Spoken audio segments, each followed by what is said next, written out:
Yesterday, I wanted to surprise him by cooking one of his favorite meals, and although I was busy, I took time off work to cook. I even went grocery shopping to get what I needed. Later, as I was setting the table, his mom called. I told him he didn't have to answer, but he did.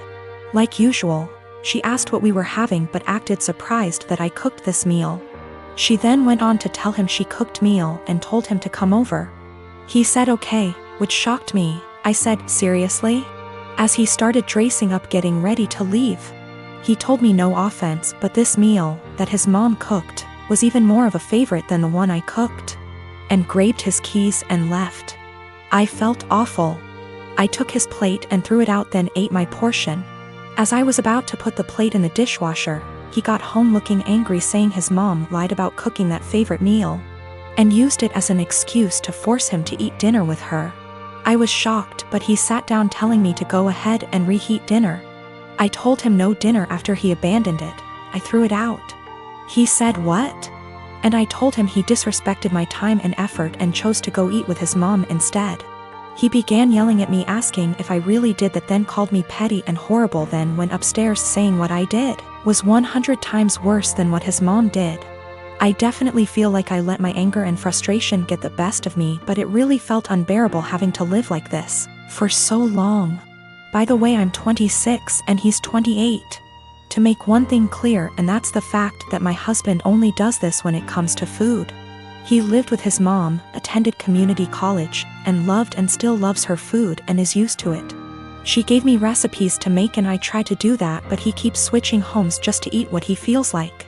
I will be sitting down with my husband soon. After he breaks the silence, I'm just giving him the space he said he wanted. I will also be pushing for couples counseling, although he's always been against it, but we'll see how things go. I'm not gonna lie, I still feel upset and like my efforts aren't being appreciated. His mom is definitely onto something with her little upsetting stunts. I realize how important boundaries are, but also realize how enforcing can be difficult. I'm hoping and praying that we will tackle this issue so that our marriage won't suffer, but if he's still somehow unable to do his part, then that's on him, and I'm no longer willing to go through similar stuff and just take it. My sister is 30, I am 22. 10 years ago, my sister had a miscarriage. Obviously, it was devastating for her and the whole family, and it took her a couple of years to fully heal from it. We're still not 100% sure why it happened, but it was a one-off, and she's since had 3 very healthy, beautiful children, including a set of twins. So here's the thing. My sister and I don't really get on. She resented me as a kid because she had to share mom's attention and because she thought mom left her dad to be with mine. Never really grew out of that resentment, and she was pretty much my biggest bully throughout childhood and my teenage years. One thing she absolutely cannot stand is when mom and I do things without her, or when mom pays more attention to me than to her. When this happens, she calls mom and says she's feeling really upset about the miscarriage, and without fail mom goes running. This includes a trip to Paris I took mom on for her birthday earlier this year, which she cut short because sister said she needed her. Also includes when I had a manic episode so bad I was hospitalized, and sister managed to need mom every time she was planning to visit me, and so she never did. Note: these times when mom is spending more time with me than her are the only times sister brings up what happened, and certainly the only times she still gets so upset about it. So recently I was sick. Like, don't leave the bathroom for days, can only keep water down, sick. Didn't manage to get the doctor, but I think it was norovirus. It lasted about a week. Mom was popping in daily on her way home from work to check on me and stuff. On the last day of being seriously unwell, when I felt I could eat again, mom offered to make me some soup while she was there, which I accepted. She was halfway through making it when sister called her saying she was upset about the miscarriage, and she told me I'd have to finish it myself because she had to go. I didn't say anything to mom and I finished making the soup. But I sent my sister a text saying she really needs to stop bringing it up for attention because she can't bear me getting some instead. I guess she told mom and her dad because I'm hearing from all sides what a horrible, insensitive, selfish bastard I am, and how dare I say that to her. I understand she may still be traumatized. I just think it's really weird how that trauma solely manifests whenever I'm getting attention and she isn't. I have 2 sisters that I'm close with. I also have a niece, Leah. Leah's 16 and after my ex-wife decided to split up and divorce due to infertility problems that lasted for 5 years. I started a college fund for Leah to help her go to her chosen college. That was in 2019. Now I visit my mother's home, where my sister and Leah are living, every week to spend the weekend together. This past weekend I was asleep upstairs while my mother, my sister and Leah were in the kitchen. I came downstairs to grab a glass of water and heard my sister talking about my ex-wife expecting a baby with her new husband. This struck a nerve and I kind of froze from shock. I then heard Leah react to the news repeatedly saying, "I told you so, I told you so." Then explained she's always thought that I was the one with a problem for not being able to have a baby with my ex. But that I was too afraid to admit due to fragile masculinity. I could not believe what she said, but what made it worse is her following statement about how my ex was smart to get a divorce before it was too late. I went upstairs and into the room and shut the door and stayed there for hours. Mom and sister saw me about to leave and insisted to know what the problem was. I didn't want to argue, but I told them that I heard what Leah said about me. Leah stopped eating and got quiet. My sister tried to play dumb, but I told her I heard their entire conversation about my ex-wife and her pregnancy news. My sister tried to backpedal, saying Leah is just a kid who doesn't know much about this stuff and was just spouting nonsense. I told them I don't want to talk about it and they refused to let me leave, but I left eventually. I later sent my sister a text telling her about how hurt and devastated I was because of what Leah said, and told her I will no longer be responsible for funding her education. My sister kept trying to call, then texted saying Leah didn't mean what she said and offered to make her apologize, but I didn't feel comfortable being in the same room with someone who blamed me for something that was out of my control and something that literally turned my life upside down. My mother tried to get me to come over so we could talk, saying Leah doesn't deserve me turning my back on her like that. I haven't seen my sister nor Leah after what happened, but they are still trying to contact me, which means there's still a room for a discussion, and so I decided to go see them tomorrow.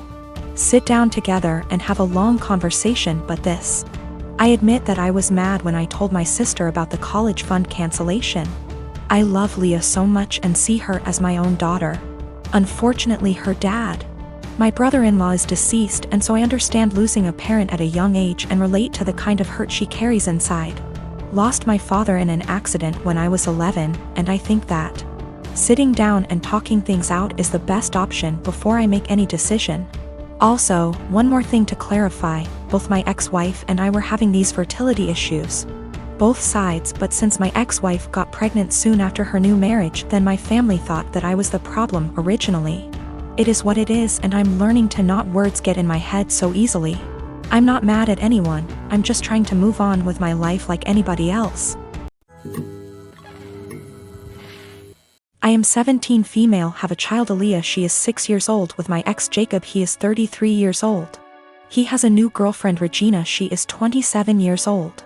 We just finalized a court order he requested after meeting her and currently have complete 50/50 custody. Regina has always been a little too involved and believes that since she trains parents to parent, she knows everything. Every time I ask Jacob for help with Aaliyah, he comes with suggestions from Regina instead of workshopping things between the two of us. She has been overstepping for years. Jacob and I are pretty much parallel parenting now and do everything separate, including birthdays and even parent-teacher conferences. He brings Regina with him to his meetings. Regina picks Aaliyah up from school every day because I don't get off work in time, and he did not want to pay for the after-school program, since he did not need it during his time. So of course he jumps at the opportunity to involve Regina. Well, I currently am trying to find a car because I lost mine, so she ends up bringing Aaliyah to my home instead of our meeting point. When she showed up with my daughter, she was being really quiet and looked sad. When I asked her what was wrong, she wouldn't tell me, so I confronted Regina at her car, who said she took away Aaliyah's tablet and TV time because she refused to do her homework and kept her home from cheerleading practice until it was done, so she missed it. Aaliyah loves cheer, and this was just cruel to me. It's something she and Regina connect over, and she got her all into this sport just to use it as a tool to control her? To rip away when she feels like it? She's 6 years old, and that was not her place. I have told her before she was not allowed to discipline, but she said, if she is going to have Regina in her care, she will have to discipline her, and since she does not yell or hit, she doesn't understand the problem. I told her she is not a mom and should not be acting like one. She said this is why Aaliyah has behavior issues in MY care and left. I called Jacob and demanded that Aaliyah is put in the after-school program, and he refused, saying I was being ridiculous. But the parenting plan says no cruel punishments and that only the parents should lead most discipline. If he's doing what she says all the time, how is he leading? Now she is refusing to bring her to my home and I have to Uber to the meeting point, which is costing me loads of money. Is this something I take them back to court about? Edit to add that she keeps her for a couple hours after school until I get off. That's how she had enough time to discipline her. Yes, there is a clause about meeting partners. She's been around a few years, that's not the issue. She's just too involved in parenting and has been for a while. I feel like there are certain boundaries that should be in place and certain things only parents should handle, like discipline and PT conferences, etc. She claims she kept trying to get her to do her work, but she just refused, saying she wanted to play on her tablet instead. She should have called me or her dad when this happened. Cheerleading was Regina's idea. She was a cheerleader and pushed for Aaliyah to join. Aaliyah fell in love with it, and now I feel that Regina is using that to control Aaliyah. Do what I say or no cheer. She's 6. If she kept refusing to do her homework, she should have called me to discuss a consequence. If she's alone with Aaliyah during either parent's time, she needs to discuss with both parents what the course of action should be for discipline. She is not a teacher. She is not a professional we are paying for, therefore guidelines need to be followed.